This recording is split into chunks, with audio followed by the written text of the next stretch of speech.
दादा गटाची उलटी गिनती सुरू. पवारांना जमलं नाही ते फडणवीसांनी केलं. डीएमला स्टार प्रचारक केलं, तोवर एक राजीनामा पडला, खेळ संपला. बीडमध्ये पुन्हा भाऊ बहीण भिडणार. पंकजा मुंडेंचा बदललेला टोन सांगतो कॉम्प्रोमाइज होणार नाही. जवळपास सगळे स्वतंत्र लढणार. आता गेम फक्त दादा आणि शिंदे गटाचाच होणार. नेमकं चाललंय काय? जिथे जिथे अजित पवारांनी भाजप जुळवणीच्या भूमिकेत होते तिथेही वातावरण फिसकटत चाललंय. अहिल्यानगर महानगरपालिकामध्ये सुद्धा विखे आणि जगताप हे स्वबळावर लढण्याच्या तयारीत असल्याच्या चर्चा ऐकायला मिळतात. कारण काय तर संग्राम जगतापांनी स्थानिक भाजपा फोडली आणि त्यामुळे इथे सुद्धा स्वबळावर लढवल्या जाण्याची भूमिका आहे.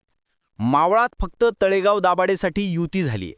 लोणावळ्यात मुख्यमंत्री फडणवीसांकडून शब्द घेऊन आले, तिथेही युती करा. मात्र स्थानिक लेवलवर आल्यानंतर बाळा भेगडे यांनी शब्द फिरवला, अशा चर्चा ऐकायला मिळतात. आता तिथे सुद्धा सुनील शेळके स्वबळावर लढणार असल्याच्या चर्चा ऐकावयास मिळतात. त्यातल्या त्यात वादग्रस्त राहिलेले धनंजय मुंडे हे पुन्हा एकदा चर्चेत आलेत. कारण काय तर धनंजय मुंडेंना स्टार प्रचारकांच्या यादीत टाकले आणि त्यामुळे नाराज झालेले प्रकाश सोळंके असतील यांनी सुद्धा पक्षाविरोधातच बंड करण्याच्या भूमिका घेतल्याची चर्चा ऐकायला मिळते. राज्यात स्थानिक स्वराज्य संस्थांच्या निवडणूक कार्यक्रमाची घोषणा करण्यात आली आणि त्यानंतर आता मोठमोठ्या घडामोडी राजकीय पक्षांमध्ये बघायला मिळतात. बीड जिल्ह्यात अजित पवारांच्या राष्ट्रवादीला अत्यंत मोठा धक्का बसलाय. बीड जिल्ह्यातील पुढील काळातील राजकीय समीकरण पूर्णपणे बघायला मिळणार आहे. आता याआधी पंकजा मुंडेंच्या समर्थकांनी शरद पवार गटामध्ये प्रवेश करणं आणि आता अजित पवार गटातील एक कट्टर माणूस हा भाजपामध्ये जाणं हे काही अजित पवारांसाठी चांगले संकेत नाहीयेत. अजित पवारांच्या राष्ट्रवादीचे बीड विधानसभा अध्यक्ष योगेश क्षीरसागर यांनी अध्यक्षपदाचा राजीनामा दिला. अजित पवारांच्या राष्ट्रवादीला रामराम ठोकल्यानंतर योगेश क्षीरसागर आता कमळ हाती घेणार असल्याची माहिती सूत्रांनी दिली आहे.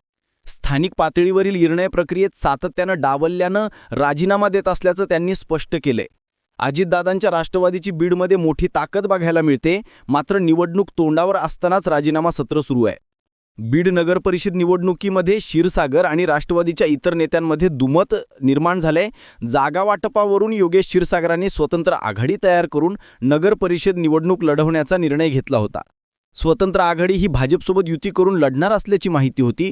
मात्र खात्रीलायक सूत्रांकडून मिळालेल्या माहितीनुसार योगेश क्षीरसागर हे लवकरच भाजपमध्ये प्रवेश करणार असल्याची माहिती मिळते. दरम्यान या सगळ्या गोष्टींमध्ये अजित पवारांच्या राष्ट्रवादीचा एक युवा नेता बीडमधून भाजपच्या गळाला काढल्याचं स्पष्ट होते. आता योगेश क्षीरसागर हे कधीपर्यंत भाजपमध्ये प्रवेश करतात किंवा पुढची त्यांची भूमिका कधी स्पष्ट करतात हे पाहणं महत्त्वाचं असणार आहे.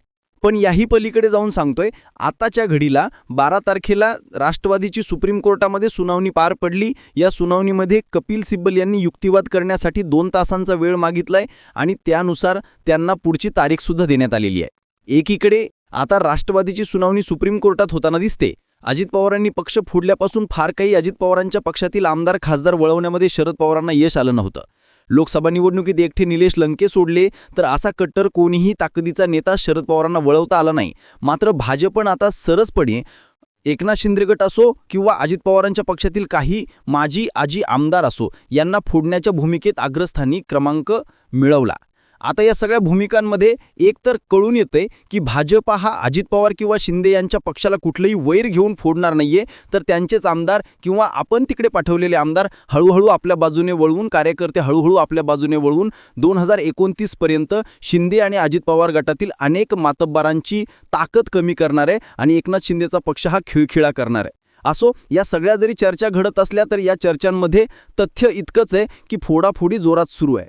जळगाव असो, सोलापूर असो, नंदुरबार असो किंवा आता बीड असो, अनेक ठिकाणी दिग्गज मातब्बर लोक भाजपाने शिंदे आणि अजित पवारांच्या पक्षाचे फोडलेत. आता स्थानिक स्वराज्य संस्थांच्या निवडणुकांपर्यंत आणखी किती फोडाफोडी होती, कसं चित्र बदलतंय हे सुद्धा पाहण्यासारखं असणार आहे. तिकडे कोपरगावचा विचार केला तर भाजपाचा चांगला नगराध्यक्षपदाचा उमेदवार आशुतोष काळेंनी आपल्या गळाला लावून घेतलाय. म्हणजे थोडक्यात काही ठिकाणी फेरबदल होतील, पण काही ठिकाणी आणि भाजपा मोठा भाऊ नाही तर भाजपचा एकटा भाऊ राहील अशी परिस्थिती आहे. या सगळ्या भूमिकांकडे तुम्ही कसं पाहताय कमेंट सेक्शनमध्ये जरूर व्यक्त व्हा. अशाच माहितीपूर्ण व्हिडिओसाठी आपलं चॅनल आवर्जून सबस्क्राईब करा. जय महाराष्ट्र.